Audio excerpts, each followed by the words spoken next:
Galileo Galilei made major contributions to the fields of astronomy, physics, mathematics, and philosophy, and because of this he has been regarded as the father of modern science.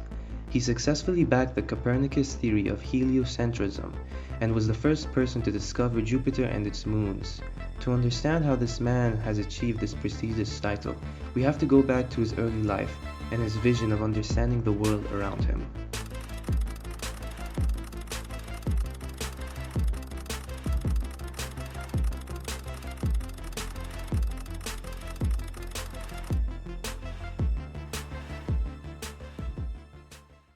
Galileo was born on February 15, 1564 in Pisa, Italy. He was the first of 6 children, born to Vincenzo Galilei, who was a well-known musician, and Giulia Amanti.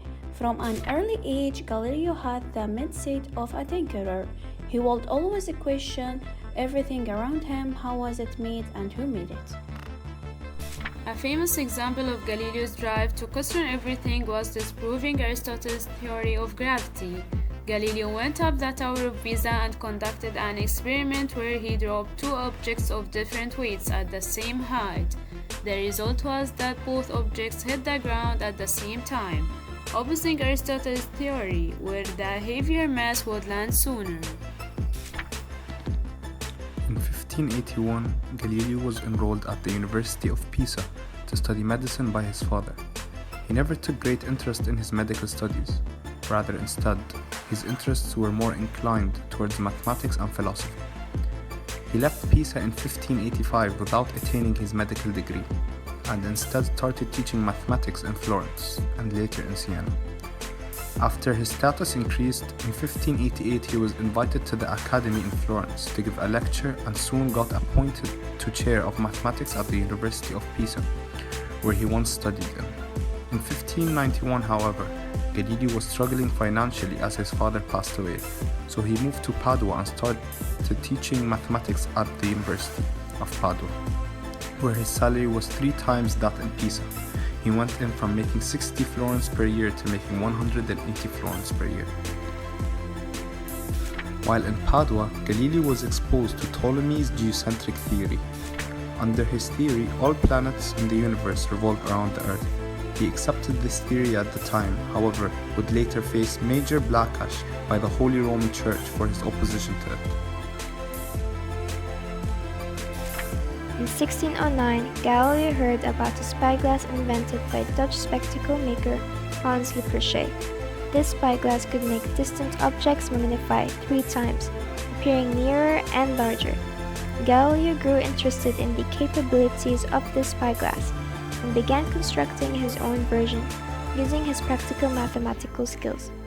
Galileo managed to construct a telescope with a magnification of 20 times, greatly improving upon the spyglass created by Lippershey. The Venetian military immediately saw the immense utility that this device could yield, and purchased the telescope from Galileo to act as a spyglass. By the end of 1609, Galileo decided to point his telescope to the skies.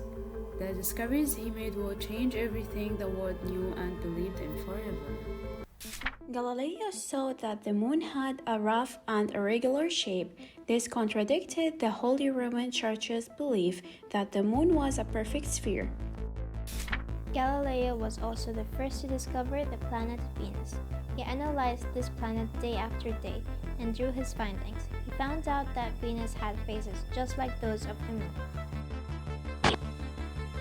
Galileo was also the first to discover the planet Jupiter and found that it had 4 moons revolving around it, much like how our moon revolves around the Earth. These 4 moons are called Io, Europa, Ganymede, and Callisto, and together these are called the Galilean moons, named after Galileo in his honor, as he was the first person to discover them.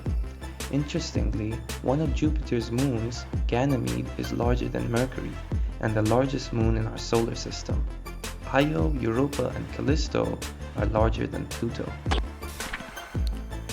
Other honorable mentions of Galileo's discoveries were sunspots. These are dark areas encircling the surface of the Sun, and although Galileo did not understand the rings of Saturn, he was the first to discover them.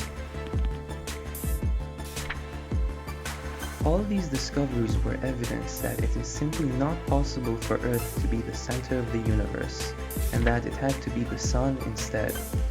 This is when Galileo fully supported and backed the heliocentric theory, which was initially proposed by Copernicus. Under this theory, all planets in the universe revolve around the Sun. Where's the Sun? On your right or on your left? On my left. And how could it get to the right? Why, you're putting it there, of course. Of course. Now, where's the Sun? On my right. And did it move? No, I did. Wrong, stupid. The chair moved. But I was on it. Of course. The chair's the Earth, and you are sitting on it. Galileo went on to write about this major discovery in his book, Dialogue Concerning the Two Chief World Systems. This book compared the two theories, Ptolemy's geocentric theory and Copernicus's heliocentric theory. However, it was more sided with Copernicus' theory.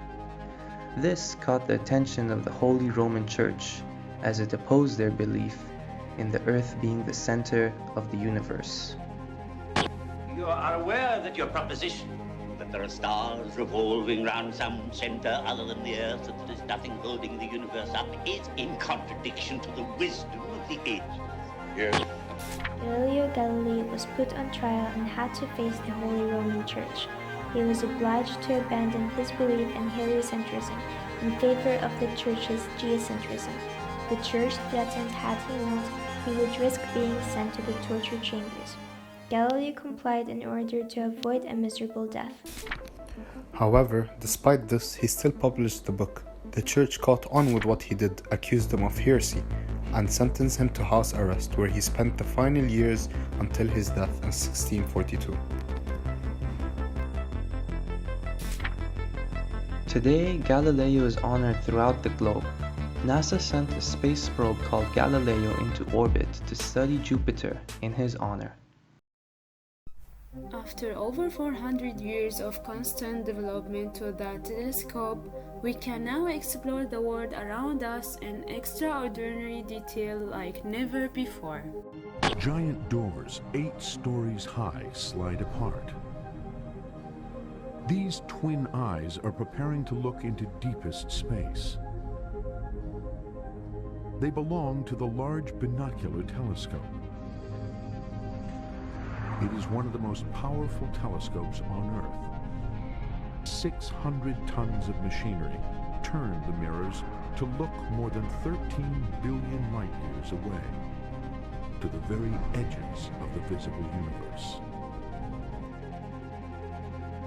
Completely changing the view of how big the universe really is and how small we are.